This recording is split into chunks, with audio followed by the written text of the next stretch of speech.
ரிஷபராசி என்பவர்களுக்கு இந்த சனிப்பயிற்சி அற்புதமாக இருக்கும். இவங்க விரும்பிய எல்லாமே கை வந்து சேரும். படிச்சுட்டு இருக்கிற பிள்ளைகளுக்கு வந்து அந்த படிப்பினுடைய இறுதி ஆண்டில் இருந்தாங்கன்னா நல்ல உத்தியோகம் கிடைக்கும். உத்தியோகஸ்தர்களுக்கு வந்து ப்ரமோஷன் கிடைக்கும்.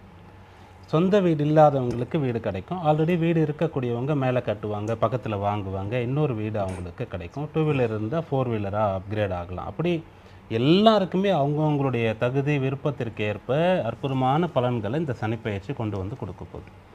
இது யாரால் கிடைக்கும் அப்படின்னு சொன்னால் அப்பாவினால் கிடைக்கும். ஒவ்வொரு ராசியும் ஒருத்தரை சார்ந்து இருப்பாங்க. அப்படி ரிஷப ராசி அப்படின்னு சொன்னால் அப்பாவை வந்து அவங்களால மிஸ் பண்ணவே முடியாது. அப்பா என்ன அவங்களுக்கு செய்யணும்னு நினைக்கிறாரோ அதை செய்வார். ஒரு சில பேருக்கு அப்பா எனக்கு ஒன்றுமே செய்யலையே, ஒன்றுமே வச்சுட்டு போகலையே அப்படின்னு சொல்லுவாங்க. ஆனால் அப்பா செய்த தொழிலை செஞ்சு முன்னுக்கு வருவாங்க. அப்பா சின்ன வயசுலேயே தவறி போயிட்ட ரிஷபராசியில் இருக்கக்கூடியவங்களுக்கு அந்த வேலை கிடச்சி அதுதான் அவங்களுக்கு லைஃப்பாக இருக்கும். நேரடியாக செய்ய முடியலன்னா கூட மறைமுகமாவதும் அப்பா தான். அப்போ இந்த ரிஷபராசியில் இருக்கக்கூடியவங்க இந்த சனிப்பெயர்ச்சியை வந்து பயன்படுத்திக்கணும். என்ன விஷயத்தை அப்பா கிட்ட பேசிட்டு அவர் ஓகேன்னு சொல்லி இவங்க ஆரம்பிக்கிறாங்களோ அது எல்லாமே இவங்களுக்கு கைகூடும்.